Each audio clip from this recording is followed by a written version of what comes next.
तो लीजिए सुनिए कमलेश्वर जी की कहानी सीने में दर्द। अभी मैं जिसके पास से लौटा हूँ, तस्वीरें का यह एल्बम उसी ने ही दिया है। मेरा मन बहुत उदास है।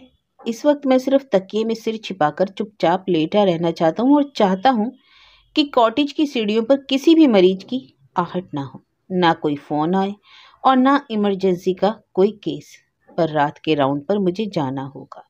हर मरीज मेरी राह देख रहा होगा। मुझे देखकर मरीजों के चेहरे पर धीरज के भाव आ जाते हैं। उनकी दर्द भरी आंखों से राहत की किरणें फूटने लगी हैं।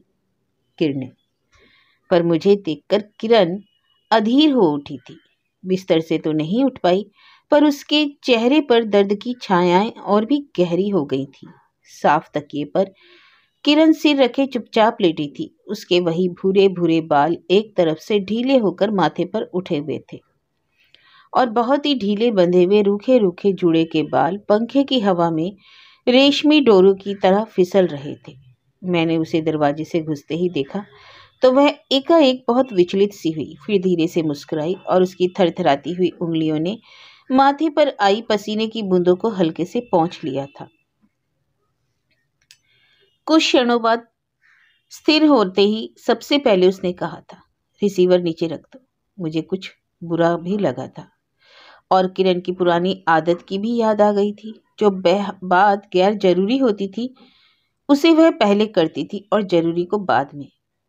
आज 3 साल बाद मिलने पर पहली जो बात उसके मुंह से निकली वह यही कि रिसीवर नीचे रख दो। मैंने पहले की तरह उसकी बात मान ली और टेलीफोन का रिसीवर नीचे रख दिया। शायद वह नहीं चाहती थी कि इस वक्त उसे कोई परेशान करे, क्योंकि आज 3 साल बाद हम मिल रहे थे। मैं सोच रहा था कि अब वह मुझसे बैठने को कहेगी। वह बोली, जयंत जरा पर्दा खिसका देना प्लीज। हालांकि मैं यह सोचकर नहीं गया था कि किरण बड़े जोर शोर से मेरा स्वागत करेगी, क्योंकि वह बीमार थी। पर इतना तो सोच ही रहा था कि वह शायद मुझसे मेरे बारे में बहुत सी बातें करेगी। उसकी आंखों में कुछ पुरानी बातों की यादें उमड़ेंगी और वह मुझसे कम से कम यह तो पूछेगी कि फ्रांस में दिन कैसे बीते, वहाँ डॉक्टरी की पढ़ाई और यहाँ की पढ़ाई में क्या फ़र्क है, जिंदगी कैसी है वहाँ। पर 1.5 घंटा बैठने पर भी उसने कुछ नहीं पूछा। हारकर मैंने ही उसके बारे में पूछता रहा कि विश्वविद्यालय में तुम्हारा मन लग रहा है या नहीं, पढ़ाते वक्त लड़कियां परेशान तो नहीं करती, या लड़कियों के हॉस्टल की वार्डन होने के नाते क्या क्या जिम्मेदारियां हैं। वह बहुत छोटे छोटे जवाब देती रही। लगता था उसकी रुचि अपने में भी नहीं है और जहाँ इतना बेगानापन हो वहाँ तो मन ही नहीं लगता। पर ना जाने क्यों फिर भी किरण के पास से उठने को जी नहीं कर रहा था। और अब शायद कोई ऐसी बात भी नहीं थी जो की जा सकती थी। एक डॉक्टर के नाते मैं उसका हाल पूछ सकता था, पर वह अपनी बीमारी से भी जितनी अलग अलग दिखाई पड़ रही थी उसके कारण चिंता प्रकट करने का साहस भी नहीं हुआ। आखिर वह बोली, तुम्हें अपने मरीजों को देखना होगा। अच्छा, तुम्हें एक चीज दे दूं। वह अलमारी खोलो, बीच वाले खाने में एक काला सा एल्बम है, उसे उठा लो। मैंने उठकर अलमारी खोली, एक बार किरण की तरफ देखा और फिर अलमारी को, जैसे शायद मैं यह विश्वास ही नहीं कर पा रहा था कि 32 बरस की किरण की यह अलमारी हो सकती है। उसमें कुछ कापियां और किताबें थी और वही अलार्म घड़ी जो 10वीं का इम्तिहान देते वक्त किरण इस्तेमाल करती थी। गर्ल्स गाइड का वही स्कार्फ जो पहनकर वह बड़ी शान से जाया करती थी। रंगों का वही पुराना डिब्बा रखा था जिसमें किरण ने लक्ष्मीबाई और सीता की अग्नि परीक्षा वाली तस्वीरें बनाई थी। वह गुड़िया भी मौजूद थी जिसकी शादी का इंतजाम उसने बचपन में किया था, पर उसकी सहेली शोभा लड़कर अपना गुड्डा लेकर चली गई थी और मैं पंडित बना शादी कराने का इंतजार करता ही रह गया था। तभी किरण की आवाज आई, औरतों की चीजें नहीं देखते, एल्बम उठा लाओ। औरत औरत, यह शब्द बड़ा अटपटा सा लगा था। एल्बम उठाते उठाते गहरी नजरों से मैंने अलमारी को फिर देखा और ना जाने क्या क्या था उस अलमारी में। इतनी चीजें और इस बेतरतीबी से पड़ी थी कि कुछ भी एक नजर में साफ नहीं होता था। मेरा मन पुरानी तारीखों में भटकने लगा। मैंने बहुत चाहा कि किरण से कुछ वे बातें करूं जो गुजर चुकी हैं, पर नहीं कर पाया। एल्बम निकालकर मैं कुर्सी पर बैठ गया और ज्यों ही बीच से खोला तो मुझे अपनी वह तस्वीर दिखाई पड़ी जिसमें मैं बेस्ट स्काउट होने का इनाम ले रहा हूँ। आज से 15 साल पहले की बात। मैं इंटर में पढ़ रहा था और किरण बीए में पहुंच चुकी थी। किरण मेरी हर बात में रुचि लेती थी। मुझे इनाम मिलना था, इसलिए वह भी उस समारोह में आने वाली थी। मुझे खूब याद है, 2 दिन पहले ही किरण ने कहा था, ए जैन, प्राइज लेने मेरे साथ चलना, समझे? और पता नहीं क्यों तब मैं कुछ समझ नहीं पाता था। किरण मुझसे 2 साल बड़ी थी, सीनियर थी, लेकिन फिर भी वह मेरे पीछे लगी रहती थी। कभी अकेले में बैठा कर मेरे बालों पर हाथ फेरती, मेरे नाखून देखती और शर्मा शर्मा कर मुस्कुराया करती थी। पर प्राइज वाले दिन उसे बुखार आ गया था और मैं अकेला ही गया था। लौटकर अपने घर जाने से पहले मैं किरण के पास पहुंचा था। उसने मेरे पुरस्कार वाला कप अपने तपते हुए हाथों में नरम कबूतर की तरह दाब लिया था और कई क्षणों तक मुझे देखती रही थी। मैंने उसके माथे पर हाथ रखा। वह बुरी तरह जल रहा था। मैंने पूछा था, माथा दुख रहा है? हाँ, उसने कहा था। फिर कप मुझे देते हुए बोली थी, इसे बहुत संभाल कर रखना। मैं उसके सिर के पास चिपका हुआ बैठा था और उसकी जलती हुई सांसें महसूस कर रहा था। किरण दर्द से कर्रा रही थी। मैंने सिरहाने से बाम उठाकर उसके माथे पर लगाया तो उसने आंखें मूंद ली। पसीजे हुए पलक तितली की तरह थरथरा रहे थे। मैंने पूछा, कुछ आराम मिला? हाँ, कहने के एक क्षण बाद ही वह फिर कर्राई थी। उसने दोनों हाथ अपने सीने पर कस लिए। उसकी सांसें तेज हो गईं। मैंने कुछ घबराकर पूछा था, क्यों, कहीं और दर्द हो रहा है? हाँ, सीने में बहुत दर्द है, पसीजी हुई पलकें बंद किए हुए बोली।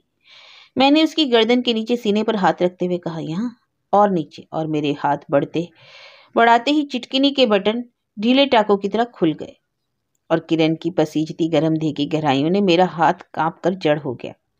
मैंने कुछ भी नहीं देखा। किरण ने तकिए में एक और मुंह गड़ा लिया था। शायद मेरी उंगलियां कुछ थरथराई और हथेली में ठंडी जलन हुई थी और मैं चाहे अनचाहे हाथ नहीं हटा पाया। सूखते गले से मैंने पूछा था, अब कैसा लग रहा है?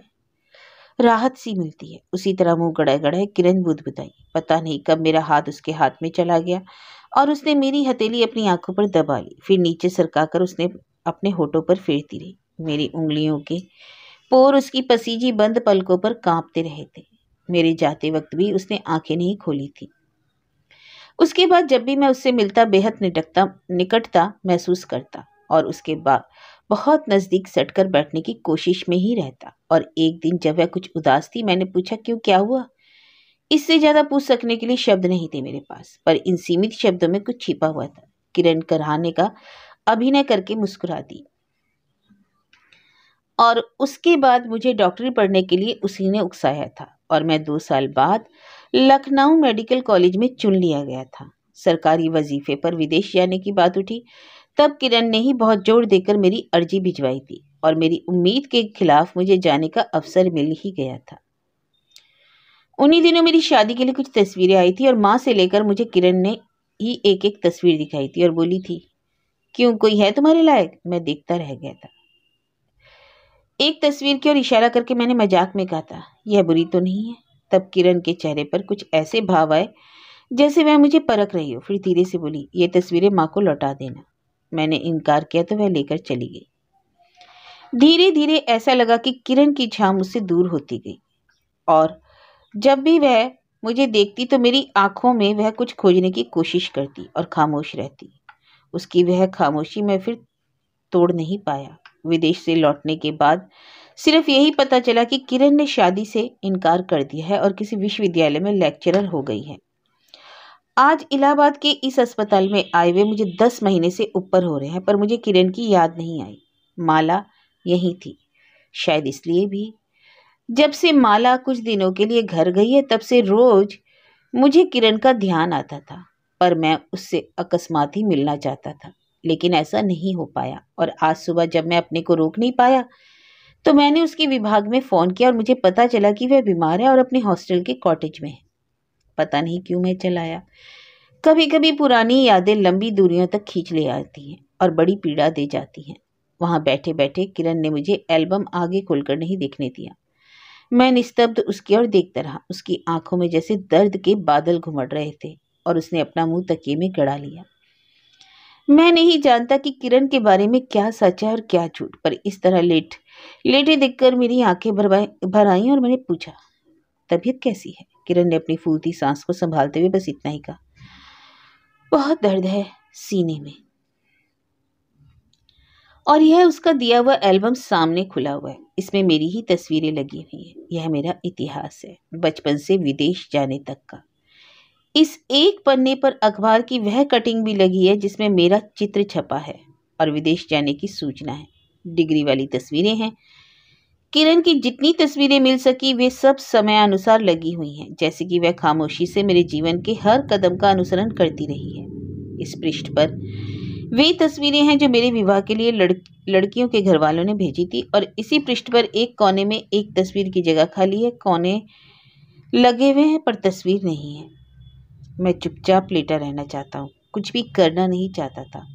और यह मुसीबत, फ़ोन की घंटी। मैंने सोचा कि रिसीवर उठाकर नीचे रख दूँ, लेकिन अब तो इसे उठाना ही पड़ेगा।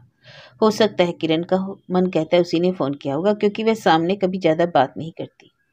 यस जयंत। कौन सिस्टर, क्या बात है? बहुत ज़्यादा ख़राब है? Bed number 30। कौन मरीज है? हाँ, वकील साहब की माँ। क्या बहुत सख्त दर्द है सीने में? अभी आता हूँ। स्टेथोस्कोप भी ना जाने कहाँ है। वक्त पर कोई चीज़ नहीं मिलती। अब तो जाना ही होगा उन बूढ़ी मरीजा को देखने। सीने में दर्द है, सीने में दर्द है। पता नहीं कैसा है यह सीने का दर्द। कौन सी कमी है जिंदगी के तन में कि यह दर्द बार बार उभरता है, हर उम्र में उभरता है और हर एक के उभरता है।